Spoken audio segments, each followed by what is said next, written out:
Assalamualaikum warahmatullahi wabarakatuh. Halo teman-teman semuanya.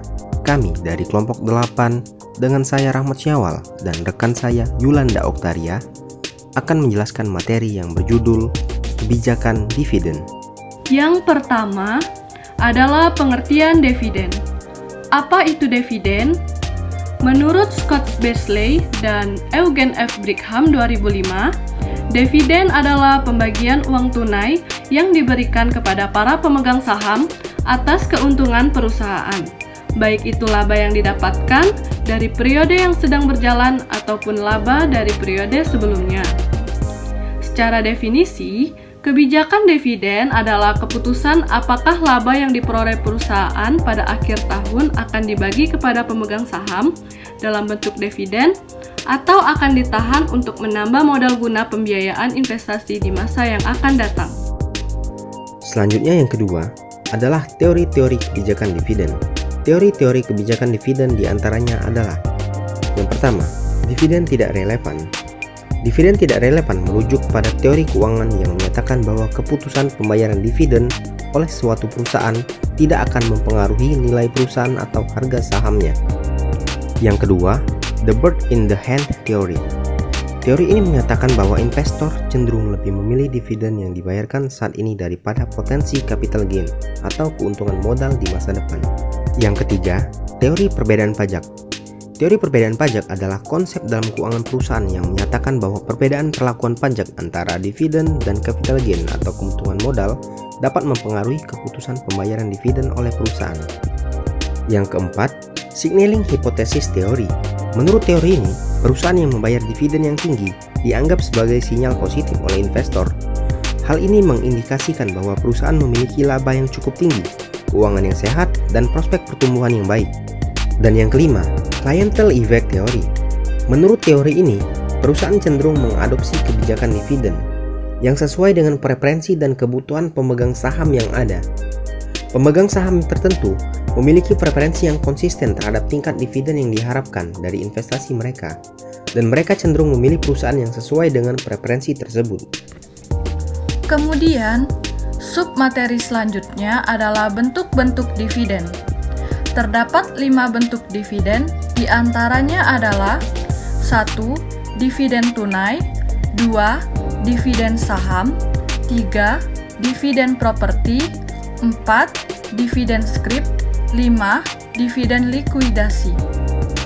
Selanjutnya, terdapat beberapa faktor yang mempengaruhi kebijakan dividen. 1. Perjanjian utang, 2. Pembatasan dari saham preferen, 3. Ketersediaan kas, 4. Pengendalian terhadap perusahaan, 5. Kebutuhan dana untuk investasi, 6. Fluktuasi laba. Kemudian pembelian kembali saham. Pembelian kembali saham dapat dilakukan dengan cara membeli kembali saham yang beredar dan dilakukan apabila perusahaan memiliki kas lebih dan tidak ada investasi yang menguntungkan. Selanjutnya, rumus-rumus untuk pembelian kembali saham ialah didapat dari jumlah laba yang dibayarkan dibagi lembar saham yang beredar ditambah harga pasar saham. Terdapat informasi-informasi yang diperlukan untuk menentukan harga pembelian kembali saham. Yang pertama adalah earning per share atau laba per saham, yang dihitung dengan rumus laba bersih setelah pajak dibagi lembar saham yang beredar. Yang kedua, price earning ratio atau PER. Price earning ratio dihitung dengan rumus harga saham saat ini dibagi earning per share. Yang ketiga, EPS setelah stock repurchase. EPS setelah stock repurchase dihitung dengan rumus laba bersih setelah pajak dibagi lembar saham yang beredar. Yang keempat, harga saham yang diharapkan setelah stock repurchase dihitung dengan rumus PER dikali EPS. Dan yang terakhir adalah capital gain yang diharapkan dapat dihitung dengan rumus harga saham yang diharapkan setelah stock repurchase dikurang harga saham saat ini. Selanjutnya yaitu pembelian dividen dalam bentuk saham. Dividen saham adalah pembagian laba perusahaan dalam periode tertentu berupa saham dari perusahaan tersebut dengan alasan agar perusahaan memiliki lebih banyak kas yang dapat digunakan untuk membiayai investasi perusahaan, atau dengan tujuan mempertahankan harga pasar dari saham perusahaan konstan pada range tertentu. Berikut ini merupakan contoh soal. Struktur modal perusahaan Iluze sebelum ditetapkan stok dividen adalah sebagai berikut. Saham biasa 5.000 lembar, nominal 1.000 yaitu 5 juta, agio saham 2.500.000, laba ditahan 17.500.000, maka jumlah modal sendiri yaitu 25 juta. Struktur modal perusahaan Iluze setelah ditetapkan stok dividen adalah sebagai berikut. Saham biasa 5.500 lembar, nominal 1.000 yaitu 5.500.000, agio saham 2.750.000, laba ditahan 16.750.000. Maka jumlah modal sendiri yaitu 25 juta. Kemudian terdapat pemecahan jumlah lembar saham.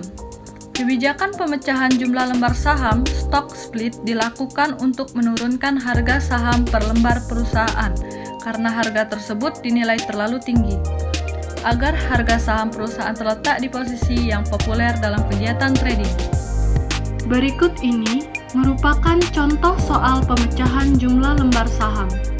Struktur modal sendiri sebelum adanya stock split.